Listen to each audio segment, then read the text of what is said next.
Do you feel like Kyrie should be forced to engage with the media? I mean, you can't force him to move his mouth and make words come out, right? But yeah, he should be penalized if he doesn't. Look, the bottom line is this is typical Kyrie. He's trying to control the narrative or whatever he thinks he's doing.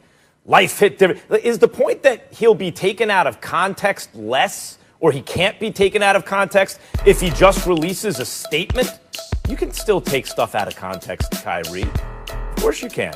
Life hit differently this year, so I have to move differently. I just used ellipses there. And you can talk about that ad nauseum.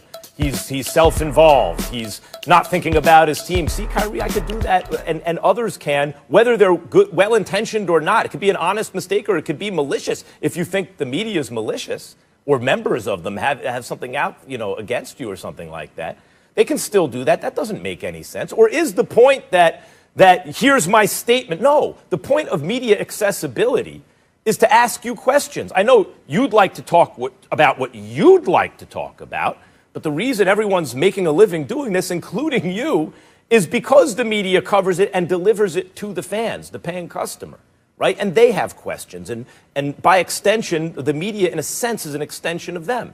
Here are the things we believe, at least, the people would like to hear about. Now, if you think they'd like to hear about other things, too, go ahead, mention other things.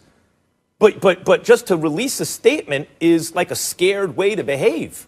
Do you feel that you can't articulate your point well enough, just if extemporaneously, that you need time to prepare a statement to try to make it ironclad? I mean, what's the point here? And to think that you're doing this now, where your star teammate, the best player on the team, is coming back from catastrophic injury. The media is going to have a lot of questions about the Brooklyn Nets playing in the biggest media market on planet Earth for a basketball-starved fan base.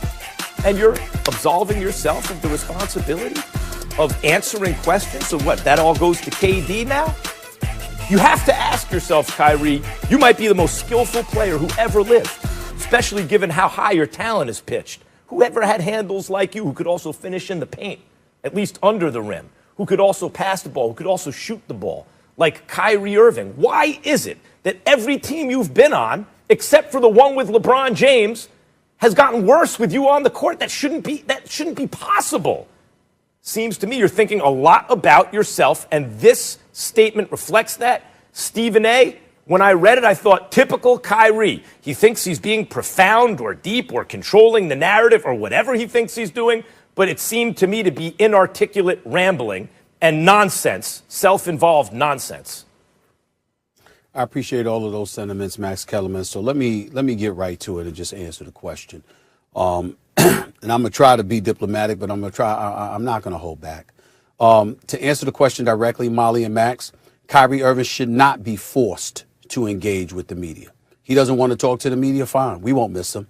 But here's the reality. He should be fined every damn day he doesn't talk, because you signed a contractual agreement. It comes along with your contract as an NBA player. This notion that you just get to go out on the basketball court and play, but you don't answer questions, you don't talk to the media, whatever. Understand what the media is. The media is a conduit to assist the NBA and its players in promoting its brand. That way it facilitates you generating more revenue so guys like Kyrie can get paid $33.4 million this year, $35 million next season, and then a player option to pay him $36.6 million in 22-23, even though you fresh over playing 20 games last season. Okay, that's the situation with Kyrie Irving that everybody needs to address. The bottom line is this: Kyrie Irving, as you said, Max, comes across looking. I'm not going to talk about what he is, because I actually think he's a good guy. I actually think his heart is in the right place. But I think he's immature. I think that he's occasionally selfish. And I think at this particular moment in time, he comes off as a damn snob. He thinks people are beneath him and he's above it. He looks at the media as being inauthentic. That's what he thinks about the media.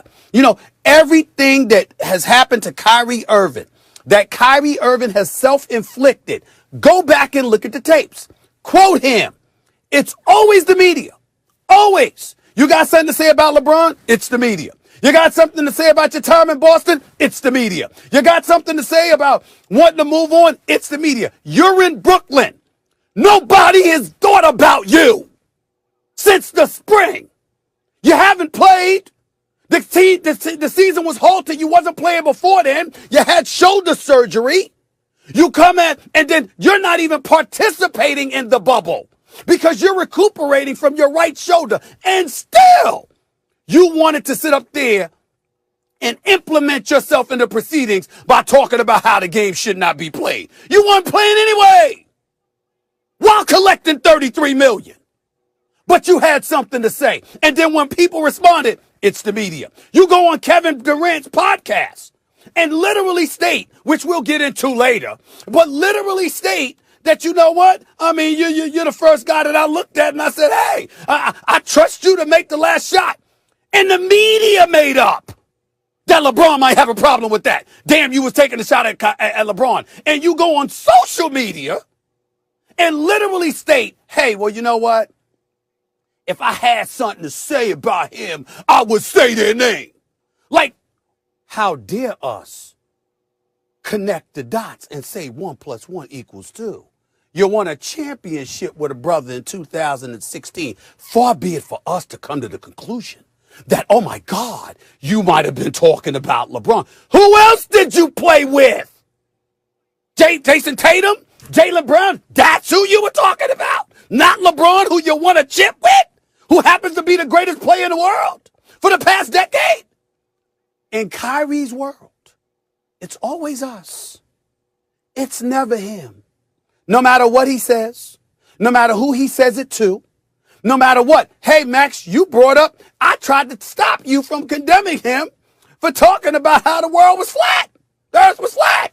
Okay? Guess what? That was you, Max. That wasn't him, Max. That was you. That was you, Max. It was your fault. It was your fault that Kyrie said that, Max. You put those words into his mouth. You forced him to articulate and disseminate that message to the world. You did that, Max. It's never Kyrie until he sits back, takes a deep breath, pauses, and says, hey, you know what? As I reflect upon these things, I may have made a mistake here or there. You know, I got to be better than that. There's young kids watching as you reflect. But in the moment, one moment, after another moment, after another moment, after another moment, it's always somebody else. So my response in closing is this. Yeah. If he doesn't speak, fine. We won't miss him. Show up on the court at the Barclays Center. Devil's advocate. Put on the show. Put on the show that you can put on because he is a sensational showstopper player. But if he doesn't want to talk, fine. Yeah, just one of my remind him, favorite to watch. if you're the NBA, of his contractual obligation and find his ass every day he doesn't talk because that comes along with your contract. Other than that, it's none of our business. Here's what. Guys, can I play devil's advocate here really quickly since it seems you agree? Yeah, I just want to go. No, Max seems like he wants to say something. Go ahead, Max. No, go ahead. Go ahead.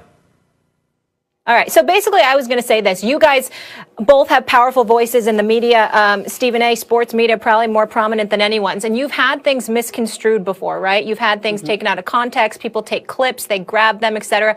It's frustrating, sometimes infuriating. You want to go and defend yourself, or I don't know if you choose to just let it go. But I mean, there has to be some merit in what he's saying here. Could this actually, you know, we know his mentor was Kobe Bryant, right? Didn't he learn a lot from Kobe in terms of how to handle these things? Maybe he feels like this is the better protocol, the better way. Kobe never released statements like this to my knowledge. Never. Kobe always answered questions. I was there in L.A. for 5 years. Kobe was present to answer your questions and face the media. He wasn't going to push that off on a teammate. If he ever did, it's not to my recollection. And I addressed your point off the top, Molly, in the sense that if Kyrie's point is that it'll be taken out of context, he can be taken out of context with this quote as well. Here's the real issue with Kyrie. All of his public pronouncements, or many of them to me, seem to be about ego protection. Stephen A., it's like it's said, it's never his fault. It's always someone else's fault, right? When you release a statement, you control the narrative, right? I think he's justifying it. He's going to control the narrative. See this? It's player empowerment or something. But let me tell you how it actually reads to most folks. You're scared to answer questions because you can't articulate your point well enough, right? It's not just the media is going to twist it around. It's that you put your foot in your mouth. And this way, that's how it comes across. I'm afraid to answer questions because I don't do it well. So here's my statement. By the way, you don't do that well either, Kyrie. Your statements are not very clear. They're ambiguous. I don't know if that's fair to him. Go ahead, Stephen A. Yeah. Molly, to get to your point, that's Max's interpretation, and I get where Max is coming from. I'm coming from a different place. I spoke to Kyrie personally, directly. I will not repeat what our conversation entailed. That's between he and I. But I spoke to him before I took this position. So I'm coming from an informed position on that regard. And I am telling you that I believe I walked away with the notion that it's always somebody else's fault. Kyrie Irving, to me, is a very articulate and intelligent dude, regardless of the mistakes that he has made. And he is a very good guy in terms of his heart and soul being in the right place. Where I bring up words like immature and other things is the fact that he's so interested in pointing the finger of blame. And what he is making a mistake of that Kobe Bryant never makes, that the Chris Pauls of the world don't make, that the Dwayne Wades didn't make, that LeBron James and others rarely, if ever, make, is that when you are an articulate young brother capable of expressing yourself, you do yourself more harm than good by electing not to speak, because you've given folks the license to interpret for themselves instead of you being direct and clear with what message you want to send. And he comes across as if he believes he's doing folks favors by speaking to them. Well, go ahead and do that, because guess what? He's going to find out what everybody finds out. The world moves on with or without any of us. I keep hearing how articulate he is. Maybe he is. He does not show it publicly. Kobe